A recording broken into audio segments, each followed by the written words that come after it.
साथियों, सब लोग शांति से सुन लीजिए। आज राष्ट्रीय आदिवासी एकता परिषद के द्वारा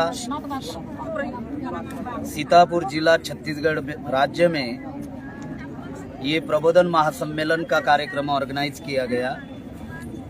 संविधान की आर्टिकल 19 के अंतर्गत जो अधिकार भारत के समस्त नागरिकों को दिया गया, freedom of speech and freedom of expression, ये जो बोलने का अधिकार दिया गया, शांतपूर्ण तरीके से सभा लेने का अधिकार दिया गया, संगठन बनाने का अधिकार दिया गया, लोगों को जगाने का, उनको जोड़ने का अधिकार दिया गया, उस आर्टिकल 19 के अंतर्गत हम लोग सीतापुर में ये स्टेडियम में कार्यक्रम ले रहे थे।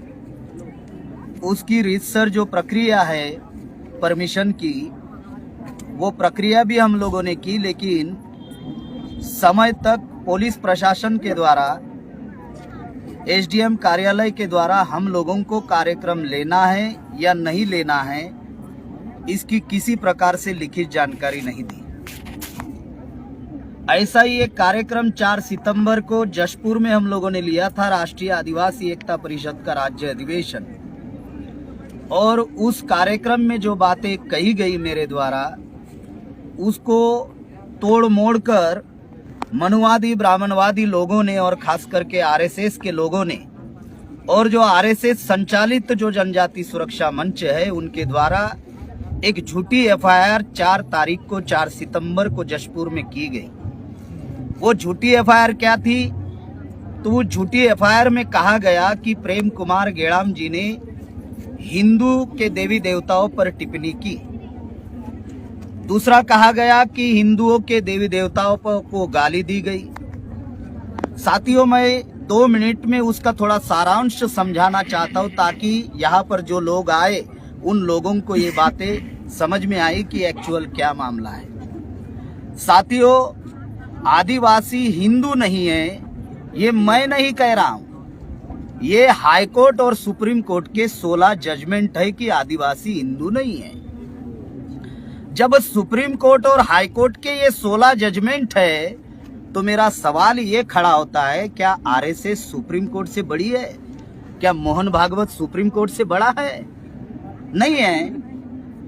तो जब सुप्रीम कोर्ट और हाई कोर्ट कह रही है आदिवासी हिंदू नहीं, तो इस रेफरेंस में मैंने ये बात कही कि हिंदू धर्म ये ब्राह्मण धर्म है, और ब्राह्मण धर्म के बनाए हुए जो आर्टिफिशियल भगवान हैं, तो जब आदिवासी हिंदू ही नहीं है, तो ब्राह्मणों के बनाए गए आर्टिफिशियल भगवान हमारे भगवान नहीं है, क्योंकि आदिवासी नेचर को मानने वाला है, आदिवासी प्रकृति पूजक है।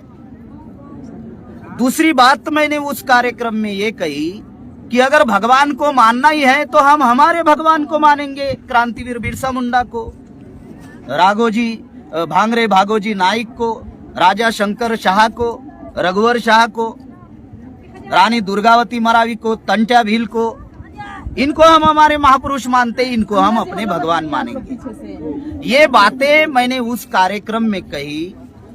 जो गाली गलौज का मामला जो बताया जा रहा है, आप लोग भी जानकार लोगों, समझदार लोगों, गाली गलौज माइक पर दी नहीं जाती। गाली गलौज क्या होती है? तो हमारे बस्तियों में, झोपड़पट्टियों में, झुग्गी झोपड़ियों में जब झगड़ा होते हैं, तो गाली गलौज वहां पर दिखाई देती है। ऐसी गाली गलौज तो माइक पर दी नहीं जाती। तो ये बातें जो है हमने अपने समाज को बताई थी। इस बात को ध्यान में रखते हुए उन लोगों ने हमारे ऊपर झूठी एफआईआर उन्होंने दाखिल की। अब एफआईआर दाखिल की तो उसको ऑनलाइन अपडेट करना चाहिए, या प्रेम कुमार गेड़ाम जी को नोटिस देनी चाहिए। वो लोग मौखिक बातें कर रहे हैं, लेकिन किसी भी प्रकार की कोई नोटिस वो लोग हमको नहीं दे रहे हैं। तो इसलिए हम लोगों ने ये निर्णय लिया कि जब तक सरकार लिखित में हमें कोई नोटिस ना दे, तब तक हम लोग किसी भी प्रकार की आगे की कार्रवाई नहीं करेंगे। अब आज का जो कार्यक्रम है, ये शांतपूर्ण तरीके से ये कार्यक्रम संविधान के दायरे में रहकर हम लोग ये कार्यक्रम कर रहे हैं। अगर कोई अपराध है, अगर हमारे ऊपर कोई क्राइम है, अपराध है, तो सरकार का काम है कि वो कार्रवाई करे, कानूनन कार्रवाई करे। लेकिन मेरे बोलने के अधिकार पर, भारत के किसी भी नागरिक के बोलने के अधिकार पर सुप्रीम कोर्ट क्या भारत का राष्ट्रपति भी पाबंदी नहीं ला सकते। बहुत इम्पोर्टेंट। अगर अपराध हुआ है तो आप सजा दो।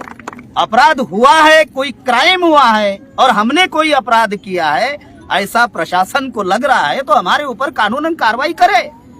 लेकिन ये जो बोलने का अधिकार है जो हमारे बाप ने दिया, डॉक्टर बाबा साहब भीमराव रामजी आम्बेडकर ने, ये कोई हेडगेवार ने नहीं दिया, ये कोई हेडगेवार ने नहीं दिया, ये कोई आरएसएस के लोगों ने नहीं दिया। जो आज आरएसएस के लोग हमारे आदिवासी एरिया में जाकर जो हमारे समाज को भड़का रहे हैं, अगर इन्होंने हमारे समाज को जगाने का काम किया होता, ये तथाकथित आजादी के 75 साल में अगर ये काम अगर मनुवादी ब्राह्मणवादी लोगों ने किया होता तो प्रेम कुमार गेड़ाम को सीतापुर में आने की जरूरत नहीं होती, तो हमारा समाज जाग गया होता।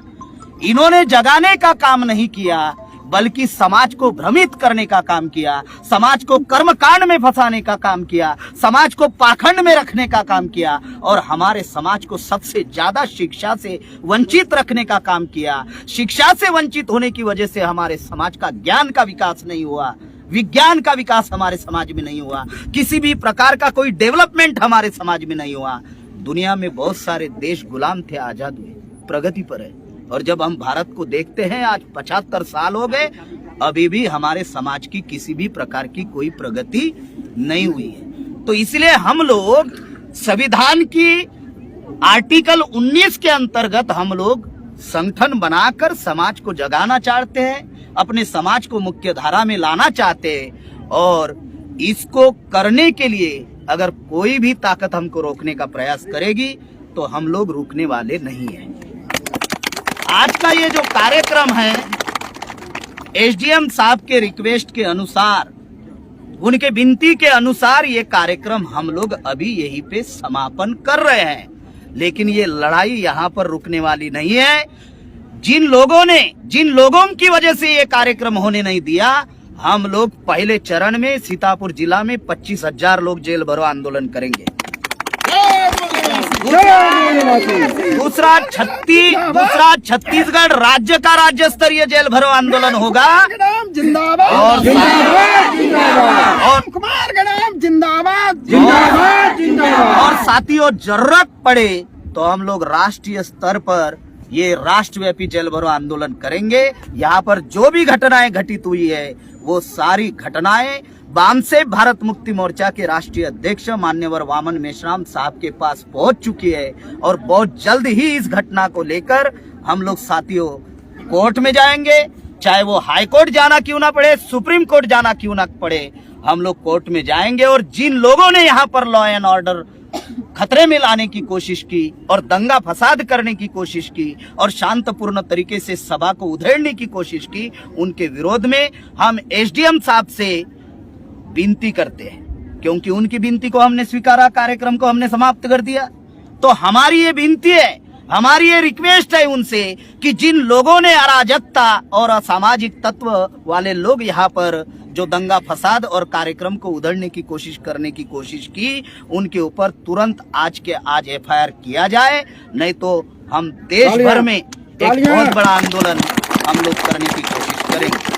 ये कोई ऐरो गैरो नत्तो खैरो का संगठन नहीं है, ये राष्ट्रीय आदिवासी एकता परिषद, ये बामसेफ भारत मुक्ति मोर्चा की ऑफशूट विंग है।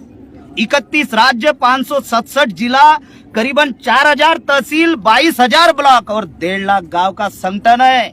हमने झांकी 6 अक्टूबर को नागपुर में दिखाई है। अगर इनको पिक्चर दिखाना है तो 2024 में हम लोग पिक्चर भी दिखाएंगे। और जिन लोगों ने ये कृत्य किया 2024 में, हम लोग जरूर इनको सबक सिखाएंगे। और साथियों, आप सब लोग जो यहाँ पर आए, शांतपूर्ण तरीके से हम लोग आए। अब शांतपूर्ण तरीके से हम लोगों को अपने अपने घर वापस जाना है, सुरक्षित अपने अपने घर वापस जाना है। हम लोग अभी राष्ट्रीय स्तर पर अभी इस घटना को लेकर जो भी निर्णय आएगा राष्ट्रीय अध्यक्ष जी के द्वारा, उस निर्णय के ऊपर हम लोग सारे लोग अमल करेंगे। आप लोग सभी क्रांतिकारी लोग यहाँ पर आए, ये भी आज दिन ऐतिहासिक दिन है और हम लोगों का भी इतिहास आने वाले दिनों में स्वर्ण पन्नों में लिखा जाएगा। तो ये ऐतिहासिक दिन है और इस ऐतिहासिक दिन पर सभी क्रांतिकारियों का मैं फिर से अभिनंदन करता हूं और सबको मैं जय मूल निवासी, जय जोहार, जय आदिवासी।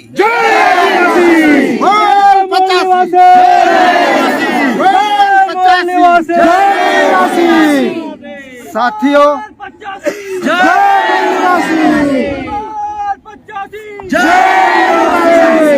आप सभी लोगों से मेरी विनती है, एक मिनट शांत रहिएगा, एक मिनट शांत रहिएगा। आप सभी लोग उपस्थित, जितने भी माता बहनें उपस्थित हैं, उन सभी लोगों से हमारी विनती है, अर्जी है कि संगठन की ओर से जब भी जेल भरो आंदोलन की घोषणा की जाएगी और आप सभी लोगों को आह्वान किया जाएगा, तो क्या आप लोग भारी तादाद में जेल भरने के लिए आएंगे कि नहीं आएंगे? जय मूल निवासी, जय आदिवासी, जय भारत। साथियों, आप सभी को पुनः मैं आज के इस कार्यक्रम में आने के लिए धन्यवाद अदा करता हूं। साथियों, इस कार्यक्रम को, इस आंदोलन को आगे बढ़ाना है कि नहीं बढ़ाना है? तन मन धन बुद्धि हुनर पैसा इस कार्यक्रम को आगे बढ़ाने के लिए जरूरत है। क्या आप लोग इस काम को करेंगे? तो जो भी अपने आज के कार्यक्रम में आए हैं, हम एक चादर बिछाएंगे और आप लोग अपने पॉकेट से आज से शुरुआत करेंगे कि इस आंदोलन को बढ़ाने के लिए निधि देंगे, 10-20 जो भी है वो देंगे। साथियों, किसान बचाओ देश बचाओ ईवीएम भंडाफोड़ राष्ट्रव्यापी परिवर्तन यात्रा चल रही है छत्तीसगढ़ में 10 नवंबर से, और ये 3 दिसंबर तक कंटिन्यूअस चलेगा। और ये आप लोग अपने अपने जिले में तैयारी करो। ये कम से कम 10, 12, 15 गांव से होकर गुजरेगी। 4-5 गांव में ये गांव में मीटिंगें होगी और 11 और 21 की कमेटी अनिवार्य रूप से बनाया जाएगा।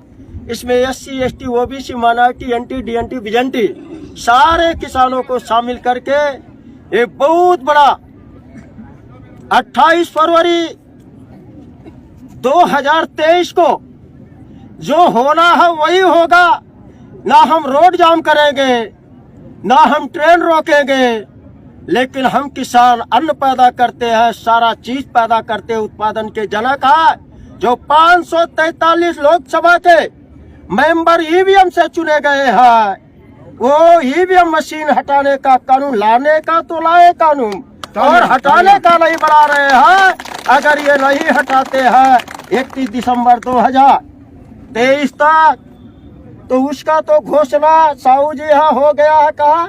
यवतमाल में मेसराम साहब के गृह जनपद में जी। और 28 फरवरी को ये सांसदों का घर घेरवाएंगे, चला चबैना अपना, उनके घर की सफाई नहीं होने देंगे, उनके घर एक अन्न नहीं जाने देंगे जब तक ये स्टाम्प पेपर पर ईवीएम हटाने की घोषणा नहीं है, MSP की गारंटी का नहीं है, अनुसूची 5-6 शासन लागू करने का शपथनामा नहीं देते हैं। ये इत्यादि मुद्दे हैं। OBC की जाति आधारित, हम 60% किसान OBC, हम 60% देश के किसान OBC है। हिजड़ों की गिनती होती है, डॉल्फिन मछलियों की, शेरों की गिनती होती, मगर इंसानों की गिनती आजाद भारत में नहीं करा रहे हैं। इसलिए 28 तारीख को, आने वाली 28 फरवरी को अनिश्चितकालीन सांसदों का घर घेरवाएंगे।